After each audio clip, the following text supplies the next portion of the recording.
Morning, Evie. Good How are you morning. this morning? I am doing well, thank you. All right. And for those of you who are watching, I am in Las Cruces, New Mexico, and Evie Reyes Aguirre is in Phoenix. Uh, and we're here to discuss a rather broad topic, something that maybe a lot of us are not aware of, but Evie has been working on this for quite some time, and it's a very important issue, and that's the presence of Mexican Americans as indigenous people in the international arena. Would you say that's about what we're going to talk about, Evie? I would say that's exactly what we're going to All talk right. about. Will you please kind of introduce yourself, your name, and the ceremonial community, the community that you're a part of that makes you do this kind of work? Yes, absolutely. No toka o sochi iwan ika nawa ika English. My name is Reyes Aguirre. Um, I work with Tonatierra, Community Development Institute, and we are here located in Phoenix, Arizona, and we serve as an embassy for Indigenous peoples. I am a part of the Nahuacalco Capoli, which is our traditional community here of the Iskaloteca, which are people from that are descendants of the Mexica people. All right. When did you become many Mexicans, Mexican Americans, uh they're kind of nebulous about their identity as an indigenous person. When did you really grounded yourself or rooted yourself in that identity? Well, I think um, in the early in my early years as a young person, and I'll age myself a little bit, but back in the 80s, there were terms that were being used. Even further back there, of course, we had the term Chicanos that were being used in the 70s, and that was more of a time where identity for Mexican Americans became more prevalent. And I remember my father identifying as Chicano, but I also remember my mother and grandmother identifying as Mexican. And as I got older, I saw that there was this shift where anybody who spoke Spanish started getting pushed into this Hispanic, um, category. And it was something that just never resonated with me. And even as a young person, I really embraced the idea of Chicanismo because growing up, you know that your family has roots somewhere when you hear the words that they use. My grandmother would use a lot of Nahuatl words that I grew up today not knowing they were Nahuatl, and then just our traditional foods, things that were very prevalent in our culture, made me realize like we're not like typical, quote unquote Americans, nor are we like typical Mexicans. We were kind of like in the middle here. And so, as a young person, I started learning more about culture and working in the community, and just really seeing how a lot of our young people were just really lost when it came to their identity. Part of it had a lot to do with cultural assimilation. Our grandparents and parents, were wanted very much to be accepted in society, and the history that they had to endure, and we seen the history of the farm workers and a lot of the campesinos that came here. We saw how they were being treated. There's pictures of them being sprayed with pesticides because there was a stigma about Mexicans having diseases and all of that. And so it really kind of sparked this interest in understanding our history and how we got to where we are and why it was so important for our parents and grandparents to assimilate and kind of be a part of the community in order to be accepted. When did you formally become a member of Tonatierra and your Calpuli? So back in the 90s, I used to play music, and you know, I was invited to Tonatierra to help with a fundraiser. And during that time, it was when I was discovering our history of our people. And Tonatierra really seemed rooted already in having a lot of understandings that I was seeking as a young person. And I lived in California at the time, and as you know, Tonatierra is here in Phoenix. And I just was drawn to um, the work. I was drawn to the culture. I was drawn to the ceremonial piece of it, and I knew that this is what I wanted to have for my family. This is how I wanted my children to grow and know their history, because that was something that wasn't afforded to me or even my parents. So it was back in the 90s, the late 90s, that I first came and started understanding more in depth, not just in books about the history of the Mexican people, the indigenous Mexican people, but it allowed me the opportunity to see it happening in real life. It wasn't a book that I was reading, it was something that was being lived here in this community. Well, we're gonna talk about when you were stationed at the United Nations by your community.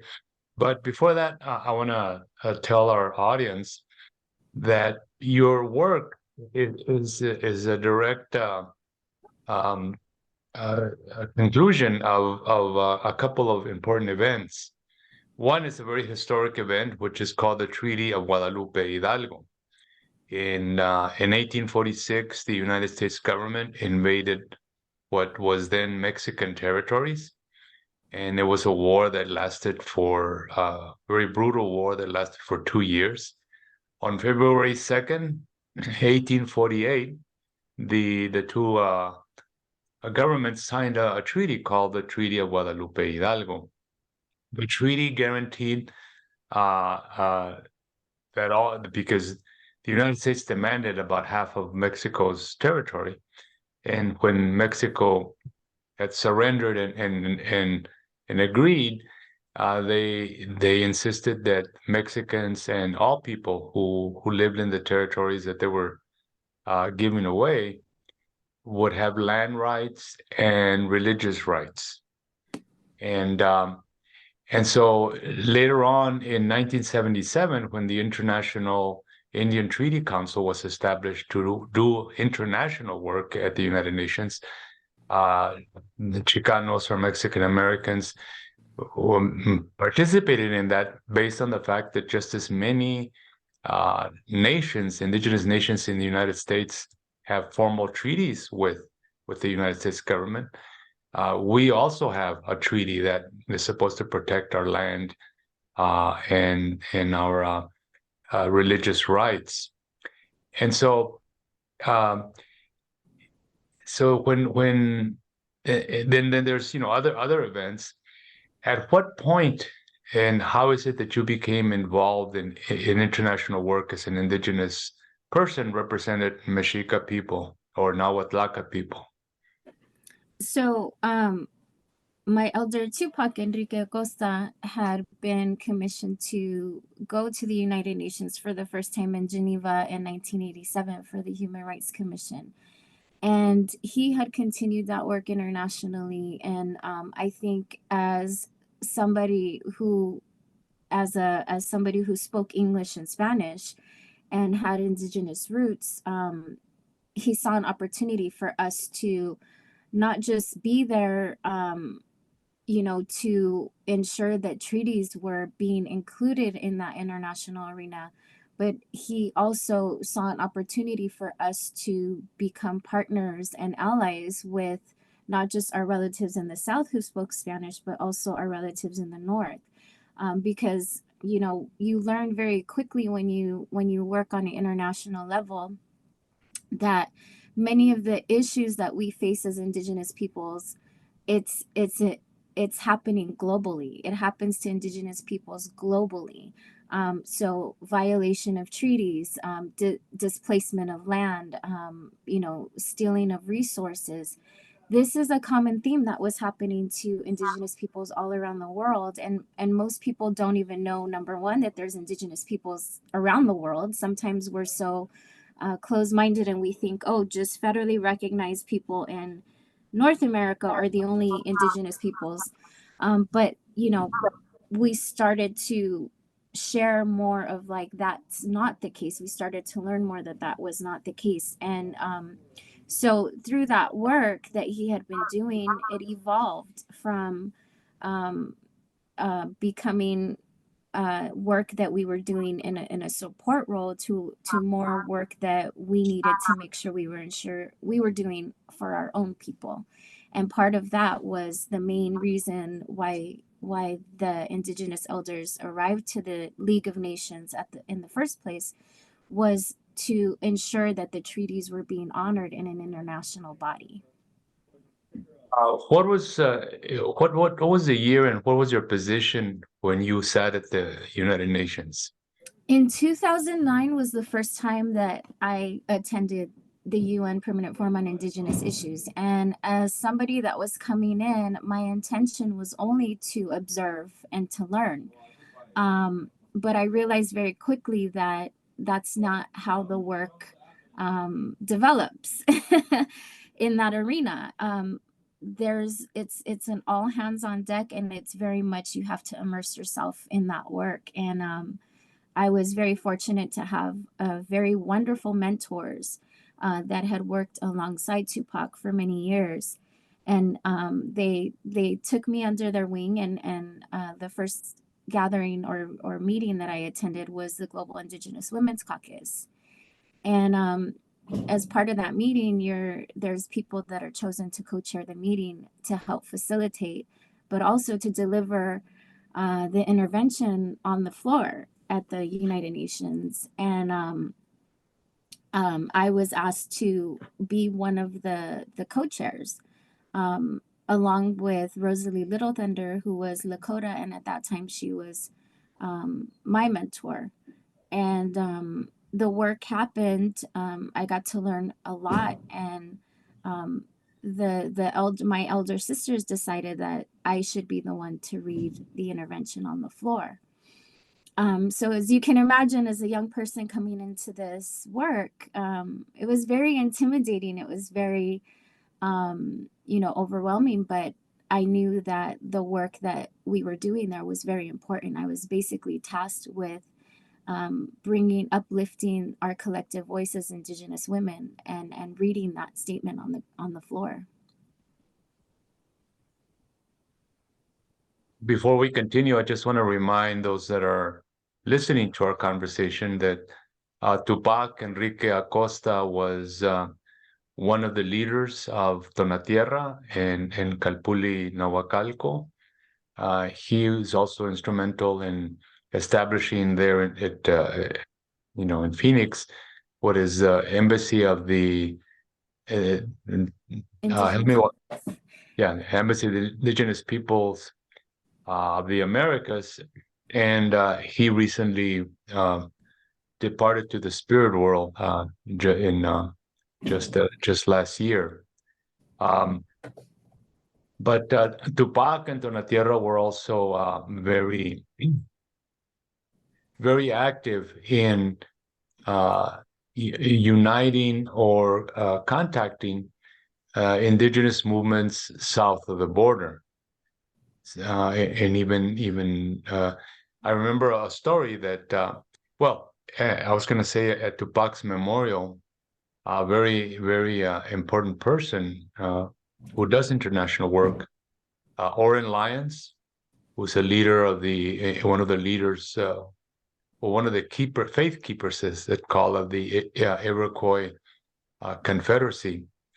He attended Tupac's memorial, and that spoke to me of how much your community has been involved in international work. Tell us a little bit about the progress that Tonatierra has made in contacting and forming that network south of the border with other indigenous nations and groups. Yeah, so I think arriving there, when Tupac did in 1987, he saw it was an opportunity for us to kind of be helpful on both sides because of the fact that we spoke English and Spanish. And it's important to note that, you know, the way that the UN works, they separate our how we work based on the region that we live in. And even though Mexico is a part of North America, they were pushed into the Latin American and Caribbean caucus because of the language, because of the Spanish speaking predominantly in Mexico. So even though, and then of course, you know, as you know, we do have folks that are from the South but have been displaced or refugees and now live in the North. And so they weren't able to present, you know, their interventions in those South caucuses, but they were able to do that in the North. And Tonatierra really kind of served as a bridge between those folks in the North and in the South, and ensuring that their voices were being uplifted, and ensuring that our relatives in the North were receiving the translation to understand the issues that they were facing as displaced Indigenous peoples from the South living in the North, and how the UN tried to exclude individuals that didn't work or live in their territories anymore. They didn't want to recognize them. So it allowed us a way to support that work with the allyship and the support from our relatives in the North. Um, and that really spoke volumes to our relatives in the South. And of course, it furthered our relationships with other nations even further south from Mexico, Ecuador, Peru, Chile. And what we started to notice was that the same companies, extractive industries, you know, for example, in Canada, that were the First Nations peoples were fighting against, were the same extractive industries that were in Guatemala or in Chile or in Colombia. And so it really allowed us to bridge that gap and be that translation for those strategic meetings, and allowing our relatives in the South to share their experiences with these companies and with their own government, and really the successes and failures that they had, and it allowed the folks in the North to do the same. So we were strategically planning how to address the issues that we were facing from both sides of the border, in a collective manner, if that makes sense. Mhm. Um, what can you tell us specifically, maybe a couple of communities or groups in Mexico that Tonatierra has been working with for some time? Yeah, so there have been so many groups over the years that Tonatierra has worked with, not just at the international level, but just on a day-to-day basis. And that's one of the things that was beneficial from the work that we did at the UN, was it allowed us to meet other people and continue to work outside of the UN forum, um, either advocating or supporting or raising awareness. Um, One of our projects from that stemmed from the North American Free Trade Agreement, that was passed in the 90s, was our relationship started with our relationship with the Zapatistas, and more specifically with the Maya community, the 48 cantones there in that community, not just the Zapatistas themselves, but you know, our elders, Tupac specifically, had gone down and asked the community there, how can we support the work that you're doing to ensure that you're not losing your lands, your territories, your resources. And one of the things that they depended on heavily is their coffee, and their coffee brings money to their economy. It helps them sustain themselves as an autonomous peoples.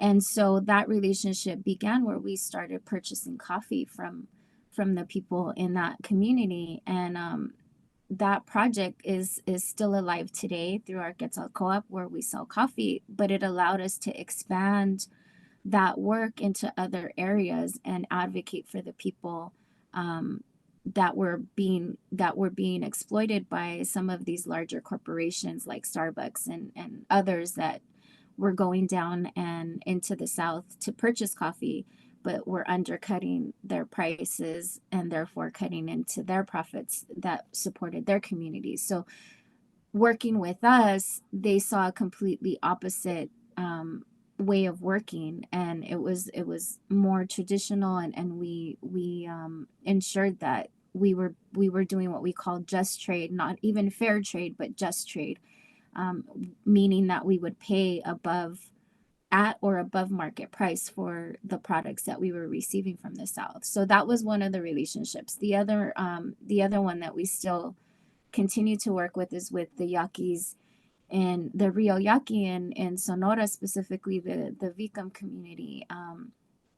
And the work has expanded from working around water rights to now really focusing on the youth and the next generations and ensuring that they don't lose their culture.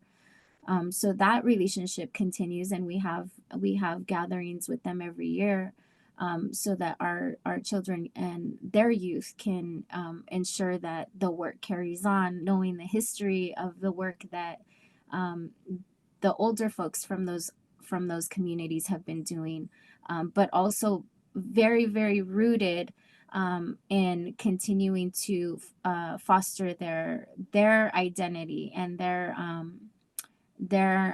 culture. Because one of the things that, Oren Lyons, I call him my Uncle Oren, he always says, without your language, you can lose everything. Without your culture, you lose who you are as Indigenous peoples. And it's always so important to make sure that that's not lost.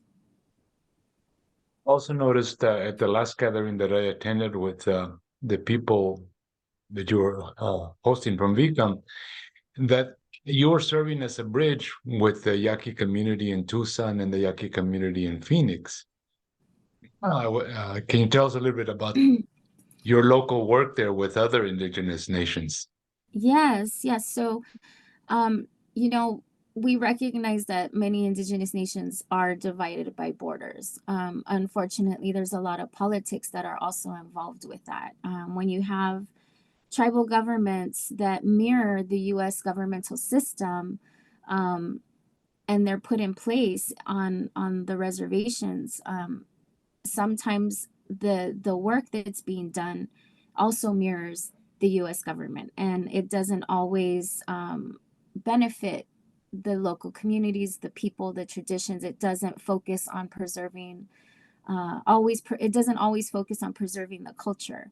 Um, and it's more economy based, and it's more I think, just like Western society, the focus is on jobs, and the focus is on making money, and how are we going to survive as a community. Whereas in the South, some of the people that are part of those same nations have a different philosophy on how what they see as important, and one of those is their water, and one of them is their land, and their culture and their language. And so there's not always a great relationship between people from those nations that are divided by borders, because their understandings of how to survive as a community are very different and sometimes opposing. And so there is a divide, and it's a generational divide. It's something that's been there for 500 years. And so, Tonatierra doesn't try to insert ourselves into those, connecting those relationships. However, Tonatierra does support the people that do the work, and therefore we do support those that want to reconnect and want to make those connections. And in this case, the Yaquis on the north side from there were Yaquis from California, there were Yaquis from Texas that wanted to be a part of reconnecting with their relatives in the South. And so they reached out to us and asked how we can make that connection happen. And in speaking with our relatives in the South, it was of course very welcomed, and so that's how that support came to be, was just through the requests of the people themselves. One of the things that your community has been involved with since the beginning was in organizing the peace and dignity journeys. These began in 1992, where runners started in Alaska and in Argentina simultaneously running towards the center. And the late Gustavo Gutierrez, who was also a member of your community, was very involved in that. Tupac was very involved in that.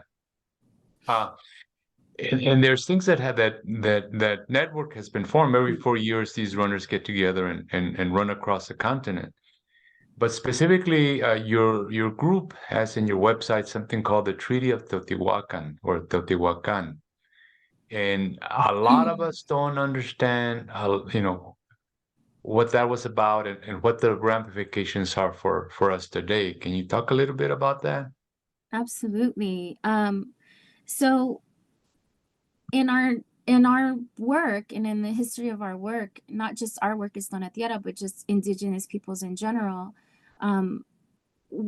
we focus so much on the fight against, colonialism and those that are oppressing the indigenous peoples.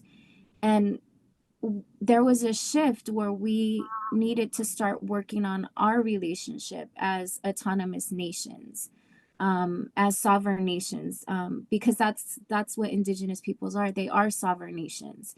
And so it was important for us to also establish those understandings and relationships with other indigenous nations. And that was the idea behind the Treaty of Teotihuacan. Was treaties happen between nations.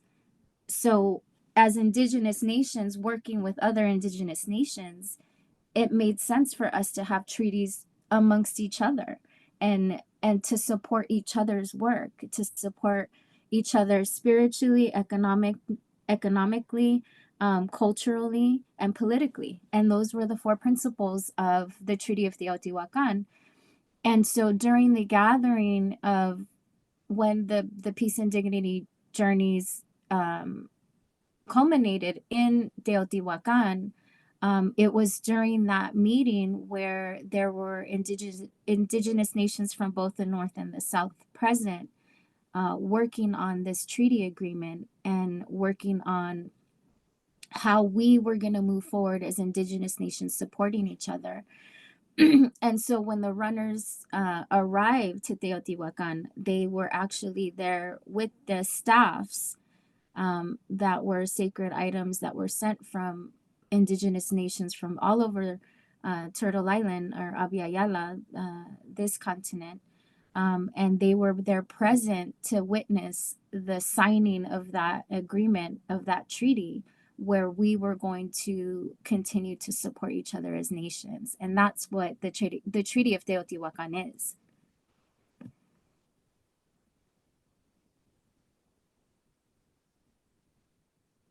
I'm sorry, Carlos, I think I you're was muted. Many of us may not be aware of some of the ramifications of those actions where indigenous nations come together. But I remember a story when Evo Morales, the president, was first elected in Bolivia, and of course he was portrayed himself as somebody who was for the traditionals, for traditional indigenous rights. And when he came to the United Nations, he met with Iroquois, and he said he wanted to open a path for indigenous people from the United States to come to Bolivia and strengthen our ties. And I believe it was Oren Lyons who told him, uh, but don't forget the Chicanos. And Evo Morales was kind of surprised, like, what? Who are these people? And as a consequence, the organization was also developed initially a relationship with the Bolivian government. Can you enlighten us a little bit about that? Well, I think that was a little bit before my time in being involved in the work, but I do remember that there was the gathering with the Haudenosaunee Confederacy with Evo Morales. Um, and I think the intention was for us to work with him as the first indigenous president of Bolivia. um, the work that he was trying to accomplish during his term in office was very much in line with the work that we were doing as indigenous peoples, more specifically the rights of Mother Earth. Evo Morales was the first member state to bring forward that concept, and regardless of how many decades Oren Lyons and others who have been doing this work have been bringing forward the importance of protecting the earth, the member states, would ignore that very important issue, because without the earth, we recognize that we cannot continue on as a people, and I think now more people are starting that non-indigenous people are starting to realize that through what's happening in their home communities with climate change and the flooding, and there's no denying it anymore, right? But that work, was the intention there was for us to work collectively, and uplifting, having the member state supporting our intentions. And the UN is very much a political body, and it works just like any government. You have to have people that lobby for you. As indigenous peoples, we don't have a vote, we don't have a seat at the table, but Bolivia does. And so we needed to make those relationships with other member states that would support the work that we're doing on our behalf. And I think that was the intention around fostering that relationship with Evo Morales specifically. Unfortunately, we all seen how that played out, and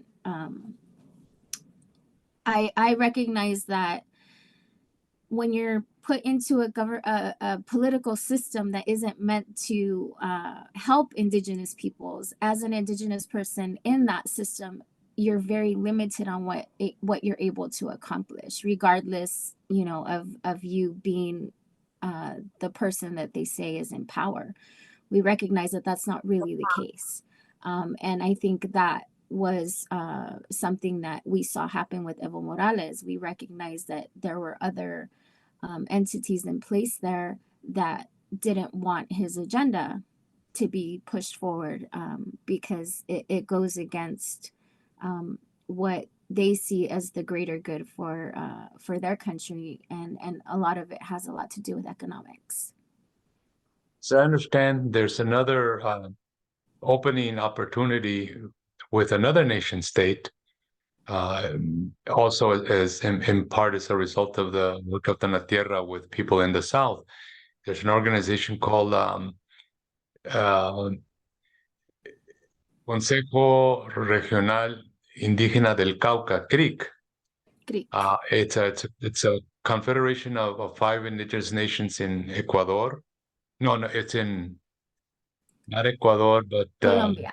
Colombia. Yes, and they're not only they're also hosting this year's Peace and Dignity Journeys, but they were also very very involved in the election of Petro, who is at least in what he says is a very pro-indigenous or pro-environment president. In fact, his statement recently was, "We used to think that cutting down trees was good for material wealth, now we know that cutting down trees is bad for the earth. Anyway, another story that people may not know is that the Creek had invited your organization to be present at the inauguration of Petro, but unfortunately, circumstances worked a different way. Uh, how do you think Petro will step up and be, whatever, and do whatever Morales tried to do on the international arena? I hope so. And I think that's the intention, when you have people that are really passionate about, you know, protecting the earth and supporting the issues of Indigenous peoples, because they're not Indigenous issues anymore. The protections of our water and our earth are it's for all humankind. And I think people are starting to recognize that. When we first came and started doing this work, it was very much Indigenous centered, because we were the communities, the nations that were feeling those effects of climate change first.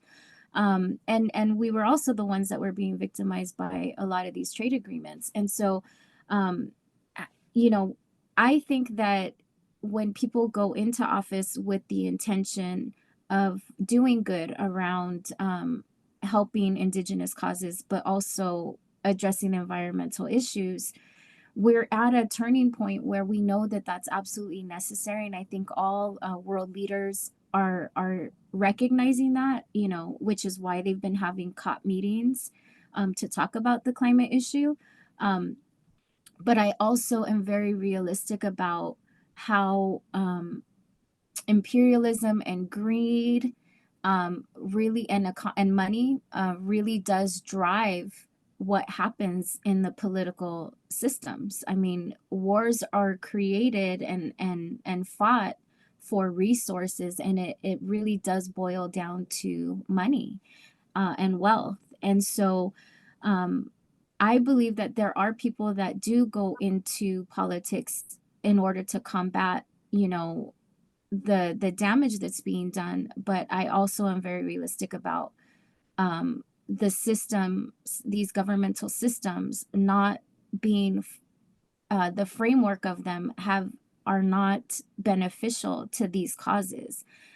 Their focus is on economy and what's going to bring wealth into their nations.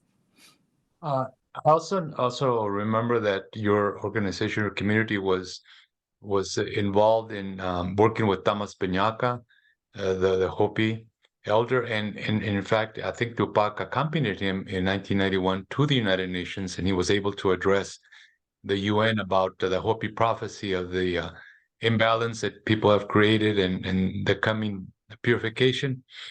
I'm wondering if in these last few minutes, if you can tell us about how your work with like the Hopi, the Shoshone, the Otham, the Yaqui in your area, how do you use that as a way of bringing an indigenous consciousness to Mexican Americans in your area and in fact across the United States? Well, I think one of the first and foremost important pieces of these relationships that we have with other nations is the recognition that we have as Indigenous peoples with our relatives. I recognize that a lot of our people are still learning about their indigeneity, and are learning how to embrace it, and how to recognize it.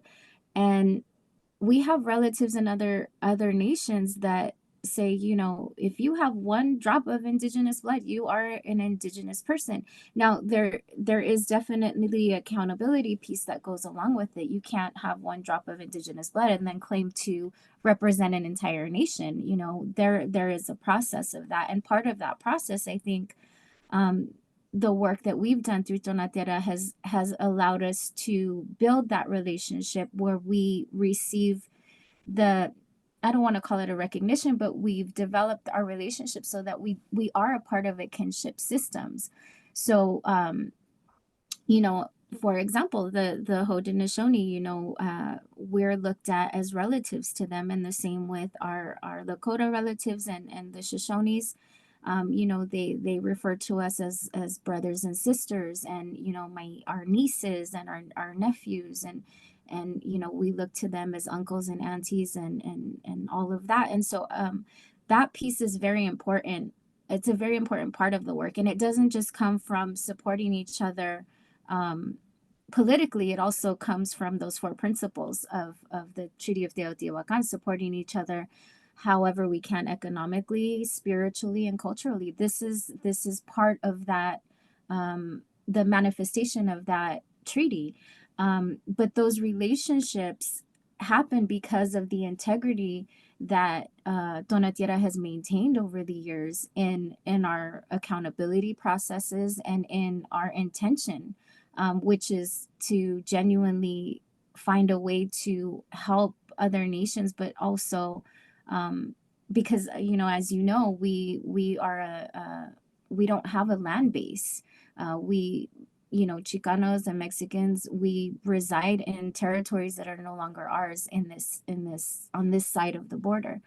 And so we recognize that, and our obligation and responsibility is to continue to take care of the homes that we call home, and we recognize they're in those territories. And so we work with these folks, we work with these other nations, with always carrying that in mind, that we are guests in these homelands, but we're also